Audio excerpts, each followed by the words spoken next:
Ok, pessoal, vamos começar a falar então sobre segurança com relação a um instrumento de medida elétrica no qual nós vamos trabalhar, ok? Então eu coloquei como título, selecionando um multímetro adequado para medições, significa que esses critérios também valem para outros instrumentos de medida elétricos, né? Tipo os alicates amperímetros, alicates wattímetros e etc.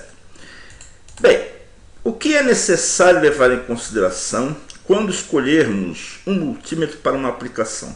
Nós podemos ver aqui que nós temos 4 modelos de multímetro e como é que eu vou escolher o multímetro adequado para que eu possa realizar uma medida, ok? O mais bonito, o mais cheio de botões. Qual é o critério, na realidade, que eu estabeleço? Vamos falar do primeiro critério, que é o nosso objetivo, que é a segurança do instrumento, né? Então, a primeira coisa é a faixa de tensão máxima em regime estável. Então nós podemos ver que o ET1110 ele tem uma faixa que vai de 0 a 600 volts em tensão DC, tensão AC 0 a 600. Já o 2940 é 1000 volts. E o 42, a tensão DC é de 1000 e a tensão AC é de 750. No entanto, eu preciso ficar atento com tolerância às sobretensões de transientes. Então a questão mais importante relacionada à proteção de circuito de multímetros não é apenas a faixa de tensão máxima em regime estável, mas uma combinação da capacidade de regime estável e da tolerância à sobretensão de transientes. Vocês estão vendo aqui um transiente que em engenharia elétrica é um surto de tensão elétrica que ocorre num intervalo de tempo muito pequeno. Existem duas formas dos transientes serem gerados em um equipamento eletrônico, via perturbações externas ou via resposta do próprio circuito eletrônico ao chaveamento. Então vocês estão vendo aqui que houve um aumento repentino da tensão num curto intervalo de tempo. Pode ser feito através de um processo em que existe um chaveamento eletrônico, causa isso, e também por perturbações externas. Indução eletromagnética, condução pela rede, chaveamento de cargas fortemente indutiva, como os motores elétricos, desligamento de uma chave, provocam isso daqui. Indução eletromagnética geralmente causada por raios que caem perto da rede elétrica e induz uma LDP muito alta na rede. A proteção contra o transiente é um fator vital. Quando há transientes em circuito de alta energia, eles tendem a ser mais perigosos porque esse circuito pode transmitir correntes intensas. Vamos ver aqui um vídeo no qual vocês vão ver quando eleva-se a tensão de uma forma muito alta, o que acontece. Observe. Ok? Um arco ele é formado. Porque houve um aumento brusco de tensão aqui. Como o ar ele não conduz até uma determinada tensão, passando essa tensão, ele vai conduzir. Então, produz um arco elétrico. Ok, como eu tenho transientes na minha rede, que é uma elevação rápida de tensão no curto intervalo de tempo, eu posso então agora ter a seguinte categoria de medição, tá? Que é a divisão de um sistema de distribuição de energia em categorias. É baseado no fato de que transientes perigosos de alta energia, como um raio, será atenuado ou amortecido à medida que passa pela impedância, resistência corrente alternada do sistema.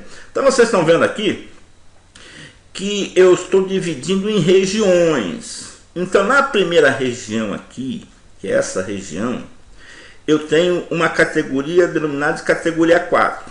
Depois eu tenho uma categoria 3, categoria 2 e categoria 1.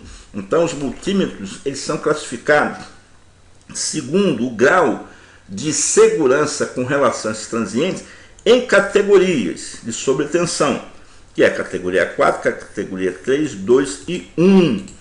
Então vocês podem ver que na categoria 4, além do fusível de ação rápida, eu tenho aqui um spar gap, que é um dispositivo que vai garantir com que não haja um arco sendo aberto dentro do meu multímetro, como no caso nós vimos naquele vídeo, ok? E a categoria 4, aplicação trifásico na conexão de rede da companhia elétrica local, qualquer condutor externo. Então, refere-se à origem da instalação, isto é, onde a conexão de baixa tensão é feita à rede da companhia elétrica local. Categoria 2, distribuição trifásica, incluindo iluminação comercial monofásica. Categoria 2, cargas conectadas a pontos monofásicos. Categoria 1, eletrônica. Então, nós temos aqui as categorias, as aplicações, ou seja, onde devemos utilizar um multímetro de categoria 4, categoria 3, categoria 2, categoria 1, ok? E qual é o significado, por exemplo, CAT 3600 volts ou CAT 2000 volts? Erradamente poderíamos dizer que ambos caracterizam um mesmo grau de proteção, ou até mesmo imaginar que o de categoria 2000 volts apresentaria proteção superior ao de categoria 3600 volts.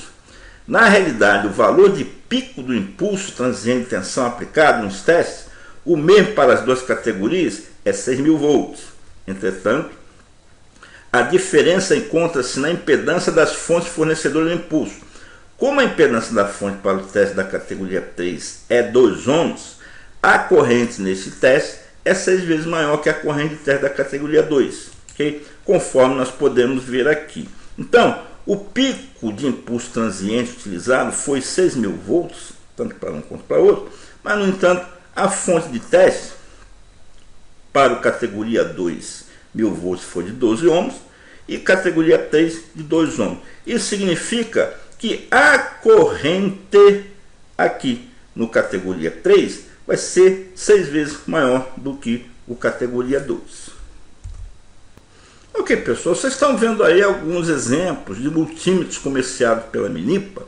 São categoria 3600 volts, categoria 3600 volts, alguns alicates amperímetros e wattímetros, tá? Nós temos agora a categoria 3000 volts, multímetros e os alicates. Categoria 4, 600 volts, né? Vocês podem ver aqui, categoria 4000 volts, ok?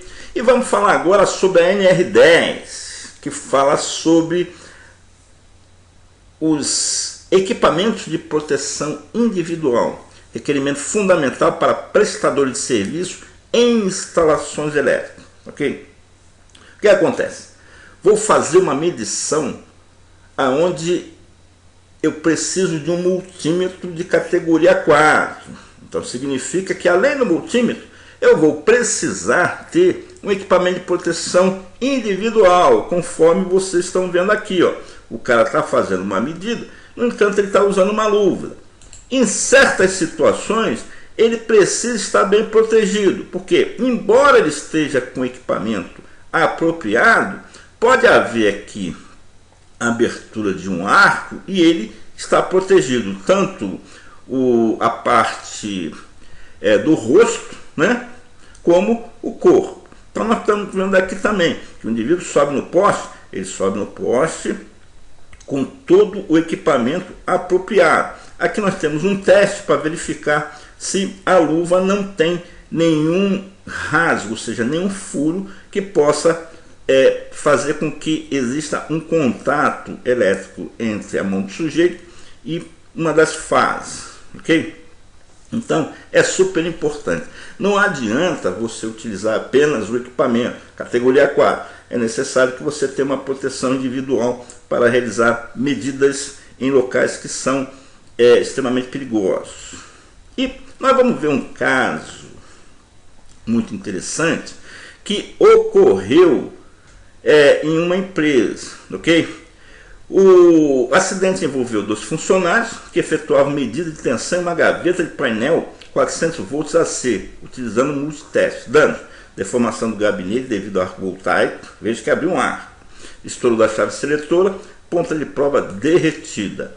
E danos ao painel de medição. Vocês podem ver aqui como é que ficou o painel, ok? Depois da abertura desse arco. Dano no operador. Conjunto de erro que resultaram no acidente foram fusível utilizado e vidro, utilização de ponteiros inadequados e seleção inadequada de entrada. Então vocês podem ver que não estava com o equipamento apropriado. O que ocorre? Ocorre acidentes desse tipo aqui. Então, vocês podem ver que é necessário, muito importante, ter consciência de que a eletricidade ela é perigosa. Então nós temos aqui, eu não tenho tempo para ler todas essas regras de segurança, né? Nós estamos vendo aqui esse indivíduo que não conhece os perigos advindo de um choque elétrico. Conforme vocês podem ver aqui, houve um acidente e o indivíduo, embora não tenha perdido a mão, né, ele ficou deformado em virtude do não conhecimento de determinadas regras que são de fundamental importância.